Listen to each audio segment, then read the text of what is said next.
ગાંધીનગર ઉત્તર વિધાનસભા બેઠકના ધારાસભ્ય રીટાબેન પટેલે ભાજપ ઉમેદવારો માટે પ્રચાર કર્યો। ગાંધીનગર જિલ્લા પંચાયતની સરઢવ બેઠકમાં આવતા રૂપાલ ગામમાં પ્રચાર કર્યો।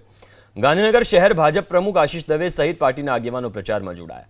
ગાંધીનગર ઉત્તર વિધાનસભા મત વિસ્તારમાં જિલ્લા પંચાયતની 2 બેઠકો અને 11 જેટલા ગામ આવે છે।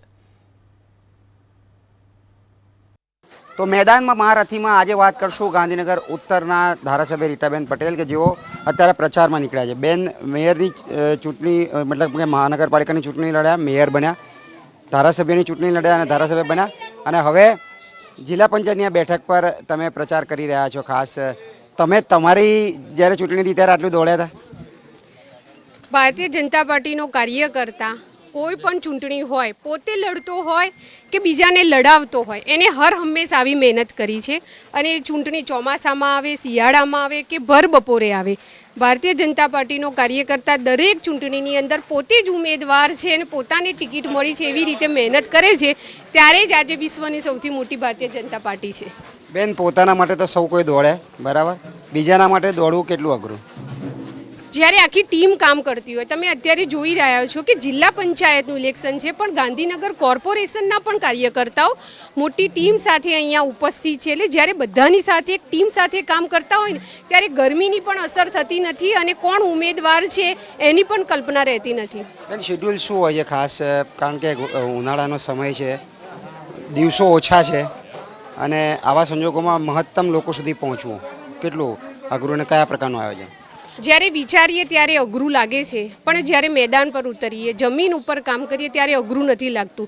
જ્યારે એસીમાં બેઠા હોઈએ ને ત્યારે ગરમીની કલ્પના થાય પણ જ્યારે ટીમ સાથે ગામડા ફેંદતા હોઈએ ત્યારે ગરમીની અસર થતી નથી ને જ્યારે ટીમ સાથે કામ કરતા હોય ત્યારે ઉત્સાહ રહેતો હોય છે।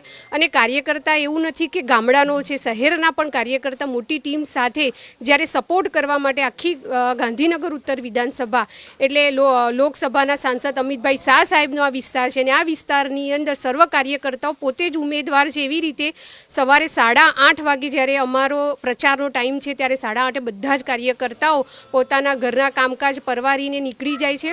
8:30 બધા જ આવી જાય છે અને લગભગ 1-1.5 વાગ્યા સુધી બધા પ્રચાર કરતા હોય છે અને સાંજે 4 વાગે પણ ખૂબ મોટી સંખ્યામાં કાર્યકર્તાઓ ઉપસ્થિત થઈ જાય છે। બેન જિલ્લા પંચાયતની એક બેઠકના ઉમેદવાર તો એમના જ વિસ્તારને સાચવવાનું હોય છે, જ્યારે તમારો મત વિસ્તાર જે છે એની અંદર આવતા ઘણી બેઠકો હશે, કયા પ્રકારનું આયોજન અને બધાને ન્યાય આપવો કેટલો અઘરો? ભારતીય જનતા પાર્ટી એક ચૂંટણી જીતે ને તરત જ બીજી ચૂંટણીનું માઇક્રો પ્લાનિંગ કરવાની શરૂઆત કરી દેતું હોય છે।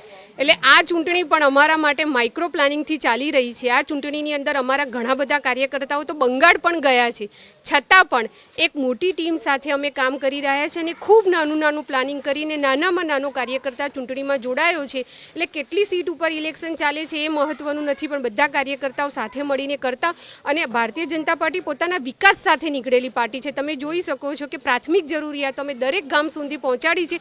એટલે લોકોના ઉત્સાહ પણ અમને પગ દોડવા માટે મદદ કરી રહ્યું છે।